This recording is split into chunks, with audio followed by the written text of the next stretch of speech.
Hi. So I am going to be talking about trust mainly, and I guess I'll jump right in. I feel like there is a lot of market research done in the world today, and companies and corporations are doing research and trying to figure out what the consumers want. They do. They want to know what we want to buy and how we want them to come across with their products. But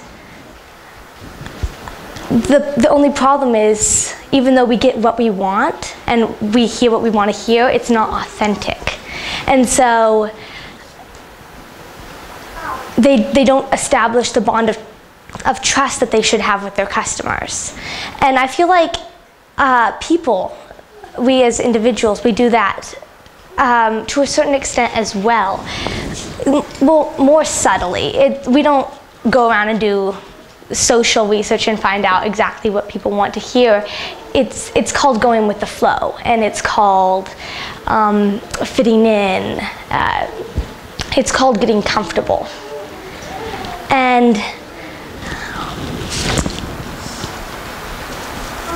And when you keep your mouth shut, when you should be saying something or standing up for something, I feel like it's really, really easy to not think about what you believe. And I guess that's what going with the flow really is. Like, you can just go through life without having to really figure out what you believe about issues, to like mechanically repeat the usual response to every question and to have it all in the bag. But just like with the corporations, it's not authentic, and we're not coming across as who we truly are. And I feel like to a certain extent it's living a lie, and it's destroying. If you get caught living a lie, that's the quickest way to lose people's trust. And it's important to be authentic, because when you find people who believe what you believe, or have like common values or passions, that's when you form a bond of trust. See, I heard an analogy that I want to pass on. I thought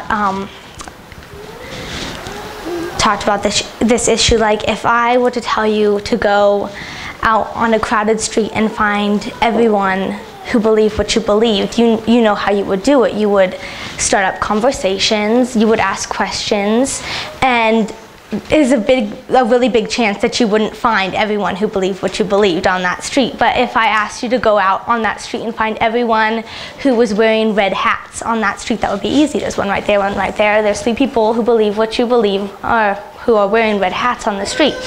And like those people who wear red hats, every decision or choice we make, whether it's a fashion choice or an action choice or something we do, every decision is a reflection of who we are. Like, you have to do and say the things that we actually believe, because everything we say or do or wear is a symbol of what we believe. And when we're looking for people who we have common interests or common traits with, we look for those symbols. And so we don't want to be the same, like, personality-wise. That's called diversity. But we want to be around people who believe because it's only then that we can accomplish things as a group. And then you can become a part of something bigger than yourself, and you can form trust. And I'm going to read the definition of trust really fast. Trust is assured resting of the mind on the integrity, veracity, ability, justice, friendship, or other sound principle of another. Confidence or reliance. I like this quote. It says, confidence in an unfaithful man is like a broken tooth and a foot out of joint. That's from Proverbs. And so trust is something that we feel towards each other. It's not like love that we can feed ourselves love, but we can't feed ourselves trust. It's something that we need from each other, and it's something that you need somebody else to be able to have. It's crucial to our survival as human beings, because in order to accomplish anything, you have to be able to trust the person next to you.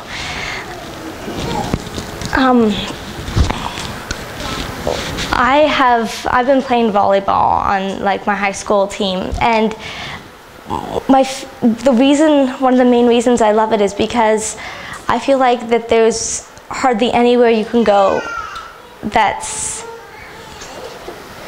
portrays this as well as like going to a volleyball game. You see the vulnerability and the trust and the reliance that the players have to have on each other, and how they work together and come together as a team, and that's how they get things done. And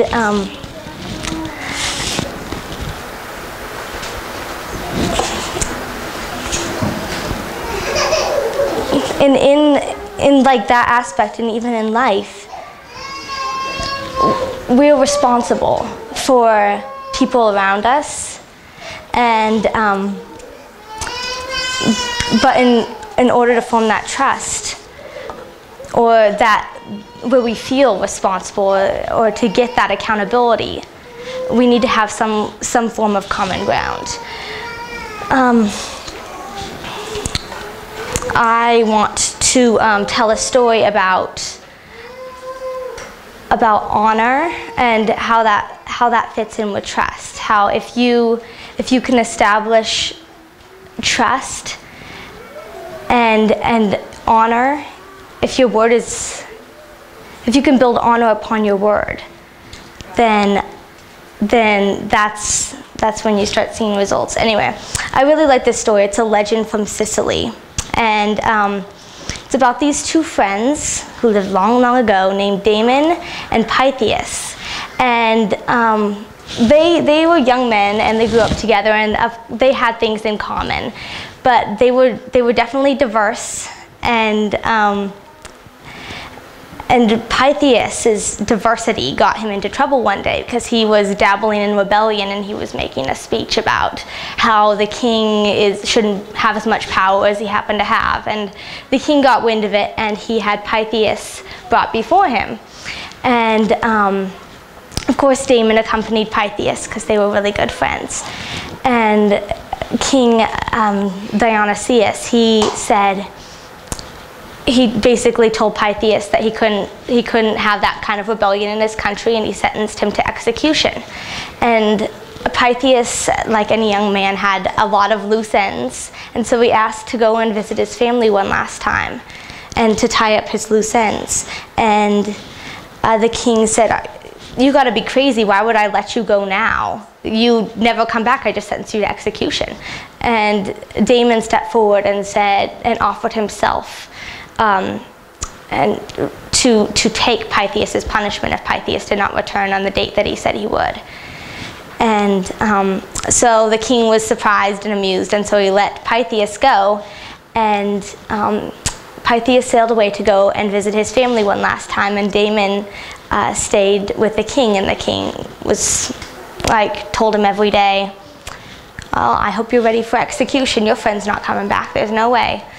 But Damon knew that his friend wouldn't let him down. And as days went by and the king continued to mock Damon, then Damon started to know that something must have been wrong with Pythias, because Pythias still wasn't back. And the time came for the execution, and Damon came out to take the punishment for his friend. And Pythias walked up, and he was ragged and he was tired, and it turns out that he had been shipwrecked and he had walked for days straight trying to get there in time to save his friend's life. And the king was so touched by their mutual trust and by their honor that he pardoned Pythias and had Pythias and Damon appointed to his court. And so that's just an example of how a young man's honor or the confidence that somebody had in the accountability of his word saved his life. Yes. And I really don't know that many people who trust somebody enough to be willing to sacrifice his life on the honor of their word. A good name, like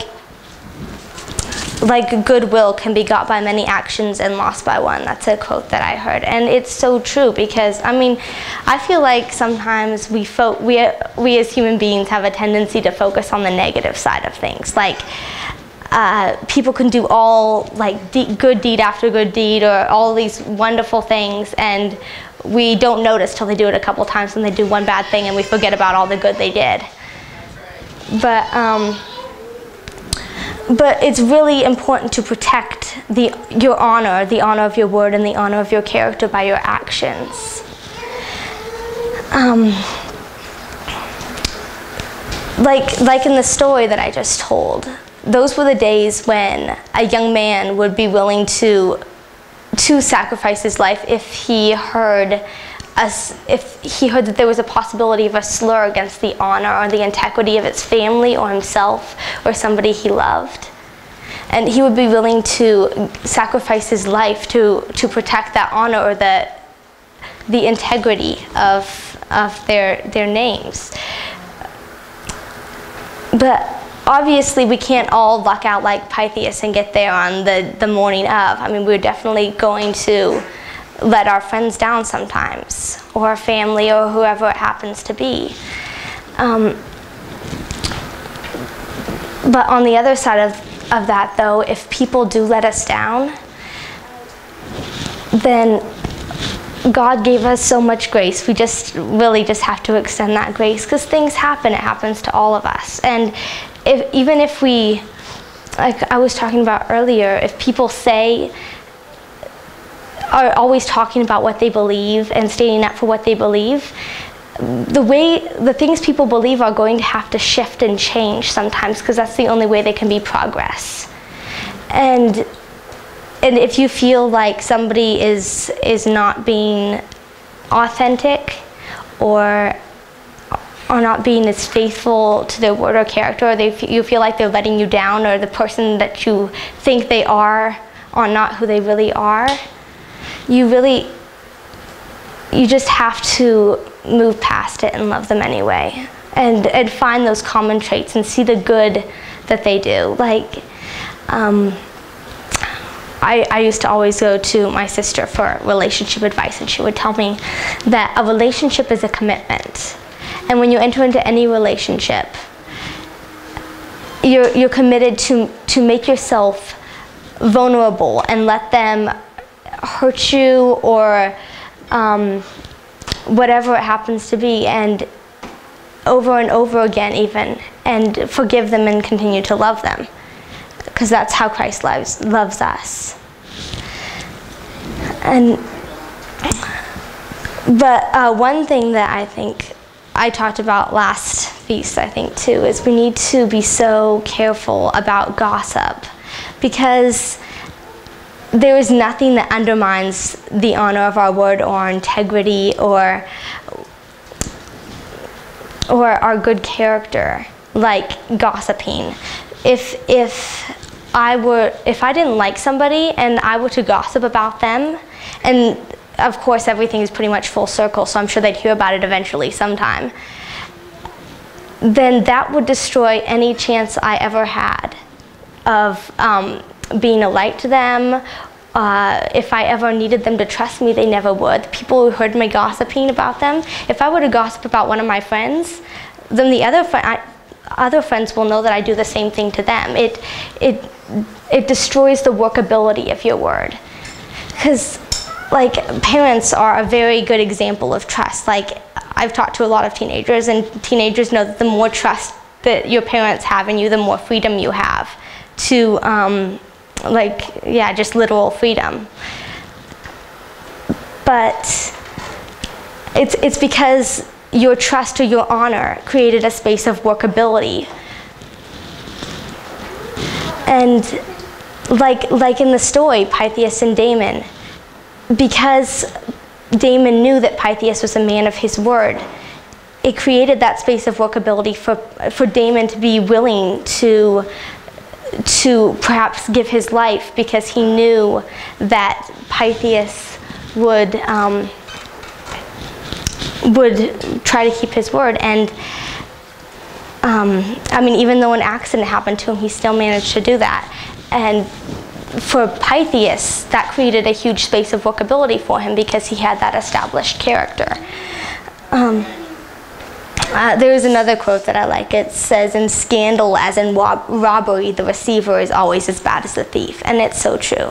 Like I really love that there isn't nearly as much gossip around here as there used to be, and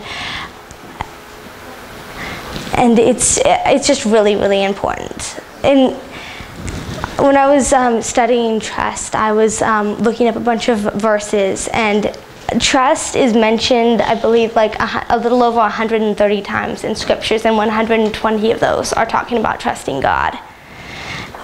Over and over again, the Psalms, so many times, put your trust in God. That's where we need to put our trust, because even though it's so important, and in order to accomplish anything, we need to have trust for each other. We are very, very flawed, and the only person who is really trustworthy is our Creator, and He's the only person, or only one, who will not let us down. One of my favorite verses that I found during this study was in Job, when his friends were trying to tell him to deny his God and to curse him, and Job said, "Though he slay me, still will I trust him." That's the kind of trust he had, because he knew that all things did work together for good. Anyway, I've just given you a bunch of random thoughts on the subject, and I hope you got something out of it. So, thank you very much. Yeah. It's really good what you said about extending grace to someone that has broken their trust with you. I'm glad you explained that. Can you read the quote about the robbery one about 7/8 you talked? Yeah. And clarify what you meant by both parties, or Yeah, the quote was, "In scandal, as in robbery, the receiver is always as bad as the thief." And if anyone knows anything about laws, you know the receiver of stolen goods isn't considered that much better than the thief itself. And it's so true. Like if you're the recipient of if you want to listen to gossip or scandal or whatever it happens to be, something negative, then you're encouraging the person who's talking about it. You're supporting it because you're not standing up for it, for what's right. And like we talked about earlier, you're really just going with the flow and not making the difference that you should be.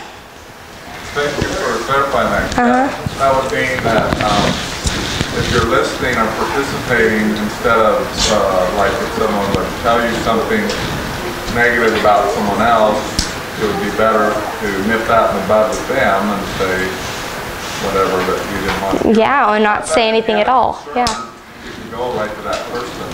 If you're concerned about their well-being, you can go to that person they were talking about and try to help them, right? Yeah. Thank you.